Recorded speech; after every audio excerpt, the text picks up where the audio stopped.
Buenos días a todos. Estamos asistiendo a una transformación socioeconómica profunda a nivel global, de la cual no somos todavía del todo conscientes porque está sucediendo cada día, ahora mismo. Serán nuestros hijos, nuestros nietos, los que estudien en libros de texto, tal y como nosotros estudiamos otros profundos cambios como la revolución industrial. Me refiero a la era pospandemia de la COVID-19. Nos enfrentamos con enorme incertidumbre a esta doble crisis, sanitaria y socioeconómica, que podría extenderse hasta el 2021-2022. Desde la Fundación Eduardo Barreiros les damos la bienvenida a este encuentro año 2020, origen, desarrollo y consecuencias de la crisis COVID-19, cuyo objetivo es debatir posibles respuestas desde el punto de vista sanitario, biotecnológico y económico. Respuestas que necesariamente han de ser globales y coordinadas. El impacto de esta pandemia dependerá de la estrategia sanitaria y las medidas económicas que se tomen para afrontarla y poder mitigar sus consecuencias. A lo largo de la próxima hora y media tendremos ocasión de escuchar a los que más saben de este tema, lo que nos ayudará a conocer y entender con mayor profundidad la situación por la que estamos atravesando. Muchísimas gracias a los que hoy vais a participar en este encuentro. Muchísimas gracias, doctora Mercedes Cuesta, directora médica del Rubro Internacional, médica intensivista, Arturo Briz, profesor de finanzas de la IMD Business School y director del IMD World Competitiveness Center, y Jaime García Prieto, científico biomédico y fundador de Method Therapeutics SL. Y muchísimas gracias finalmente a todos los que nos acompañáis hoy. Estoy convencido de que vamos a pasar un rato sumamente interesante. Creo que todo se habría podido hacer mejor. Todos podríamos haber trabajado mejor. Todos ahora, con la experiencia que hemos vivido, podríamos hacer las cosas quizás de otra manera. Pero el efecto sorpresa, el factor sorpresa, pues ha sido muy determinante de errores que hemos podido cometer. Yo pienso que los gobiernos, la sanidad en general, las organizaciones mundiales de salud, pero creo que el factor sorpresa ha sido muy importante. Ahora estamos mucho más expertos, mucho más conocedores de la enfermedad y podríamos mejorar todas estas cosas. Muchas gracias, Mercedes. Te quería preguntar también por si nos podías desarrollar un poquito más los efectos secundarios que pueden provocar este virus y cosas que hayas visto o que creas que puedan surgir en los pacientes que han padecido el virus. Sí, como tenía que adaptarme moderadamente a un tiempo, porque soy bastante poco, no me doy cuenta, pienso que ahora vamos a hablar de los enfermos que han tenido COVID y que ahora no están perfectamente bien. Los enfermos, y es otro mensaje optimista, los enfermos que han estado muy graves están evolucionando desde el punto de vista respiratorio de forma muy favorable. Mucho más favorable de lo que se podría esperar con la grave situación que presentaban sus pulmones. Ahora les hacemos revisiones periódicas, no rápidamente, porque tenemos que dar tiempo al tiempo para que mejoren sus pulmones. Quizás a los 3 meses del comienzo de la enfermedad sus pulmones se están recuperando ad íntegrum, por completo. Pero los enfermos tienen sintomatología que no es psicológica, es real. Están cansados, tienen dolores musculares, notan fatiga al esfuerzo. Sin embargo, pienso que dado lo que yo veo en los escáneres y en las analíticas de los pacientes, la situación va a evolucionar favorablemente y se van a recuperar muchísimo mejor de lo que esperábamos al principio de la enfermedad. Antes de nada, no quiero dejar pasar la oportunidad como científico de hablar de ciencia y de pedir un mensaje de colaboración y de financiación de la ciencia. Como decía la doctora Cuesta, sí se podían haber hecho las cosas mejor, podíamos haber estado más preparados y la comunidad científica venía desde hacía años informándonos de esta posibilidad. En 2007 un artículo extensísimo sobre los coronavirus y informaba, y el último párrafo explicaba la situación de consumo de animales salvajes, la presión medioambiental sobre este tipo de animales, unido a esta característica del virus de mutar y de hacer zoonosis de animales a humanos, es una bomba de relojería. Hay que tomar medidas cuanto antes y para eso necesitamos financiación. La Organización Mundial de la Salud en 2018 clasificó una serie de enfermedades y habló de que había una enfermedad que es la enfermedad X, que no tenía nombre, que no sabía cuándo iba a llegar, que estaba producida por un patógeno desconocido, pero que iba a causar una pandemia mundial. Se necesitaban tomar medidas y para eso necesitamos inversión. En definitiva, voy a citar a Mary Woodard, que es una activista y filántropa americana, que decía que si crees que la investigación es cara, prueba la enfermedad. Entonces, la investigación sale barata y no quiero perder la oportunidad ante en esta tertulia de decirlo. Innovación. Yo lo quiero enfocar en 4 aspectos. Por un lado, lo que hemos vivido durante el colapso del sistema, la necesidad de aportar recursos y de capacitar a los hospitales para abarcar mayor número de pacientes y tratarlos de las mejores condiciones posibles, nos ha llevado a una innovación brutal desde el punto de vista ciudadano, privado y político. Pensad en los 3 o 4 semanas que vivimos en Madrid, donde la ciudadanía se puso a desarrollar de manera altruista pantallas para proteger a los médicos. Hablamos de una empresa como Decathlon, que es una empresa que desarrolla productos deportivos, puso a disposición del mundo, no solo en España, porque yo estuve muy metido en esta iniciativa, sino a nivel mundial, de manera gratuita ofrezco esta posibilidad, y esta posibilidad no valía sin la colaboración de ingenieros, sin la colaboración de personas en sus casas desarrollando piezas para poder acoplar y sin la colaboración e innovación biomédica de los médicos en equipos de trabajo. Por añadir, pensar en las peticiones del gobierno de UK pidiéndole a la Fórmula 1 que por favor les ayudara a producir respiradores, o en el caso de España con SEAT. O sea, hablamos de un hackathon global que va a dejar un pozo de innovación en los hospitales, grupos de innovación que antes no había y que creo que se ha avanzado más en 3 semanas que en 30 años. No habíamos vivido nada parecido. El principio del COVID-19 en Madrid, que conozco muy bien y lo hemos vivido los médicos en primera línea, fue durísimo, porque venía una enfermedad muy rápidamente, se llenaron los hospitales de pacientes. Sí, termino. Nos contagiamos, bueno, se contagiaron, efectivamente yo no, pero muchos personal sanitario, y luchábamos contra una enfermedad desconocida. Para resumir, os diré que ahora estamos mucho más contentos, porque la enfermedad está evolucionando mejor de lo que uno pensaba, os lo he dicho antes, y eso es muy satisfactorio y mucho optimismo para el personal sanitario.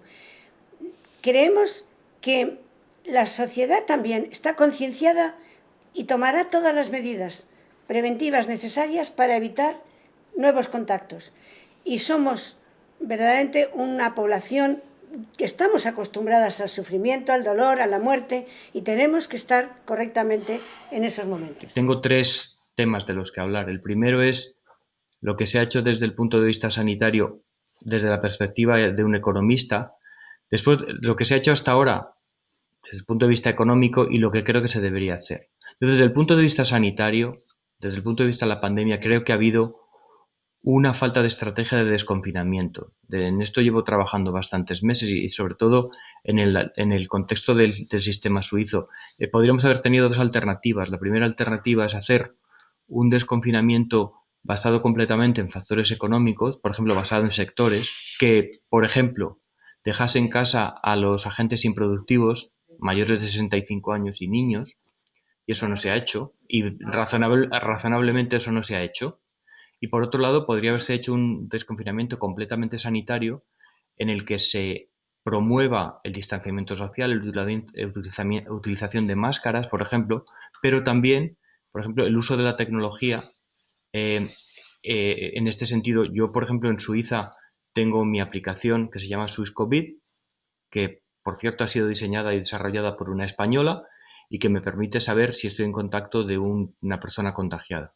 Y finalmente haber hecho un desconfinamiento también basado en test masivos. Y en España no se ha hecho ni una cosa ni la otra. Yo quiero decir que desde el punto de vista sanitario la respuesta no ha sido la adecuada, pero no soy el más preparado para decirlo. ¿Qué se ha hecho desde el punto de vista económico?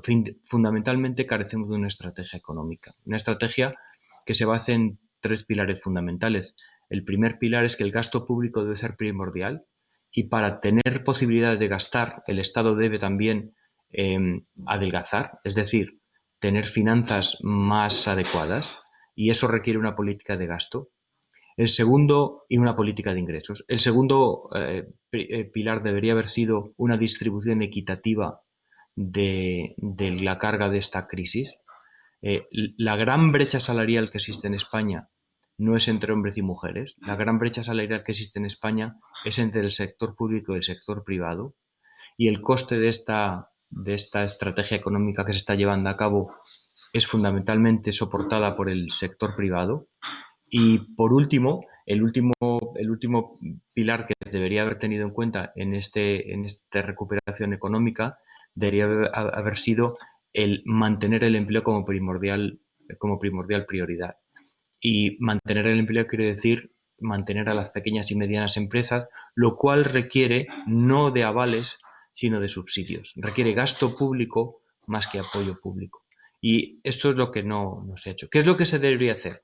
Probablemente podemos hablar más en detalles, pero en el corto plazo hay que tomar medidas muy urgentes, medidas que son obvias y necesarias. Yo creo que en el corto plazo es muy claro. En el largo plazo hace falta más una estrategia de competitividad, es decir, invertir en tecnología, en educación, en sanidad, por supuesto, y mantener todas las inversiones públicas que hagan que estos factores, sobre todo salud, salud, educación y tecnología, sean también los pilares de nuestra recuperación a largo plazo.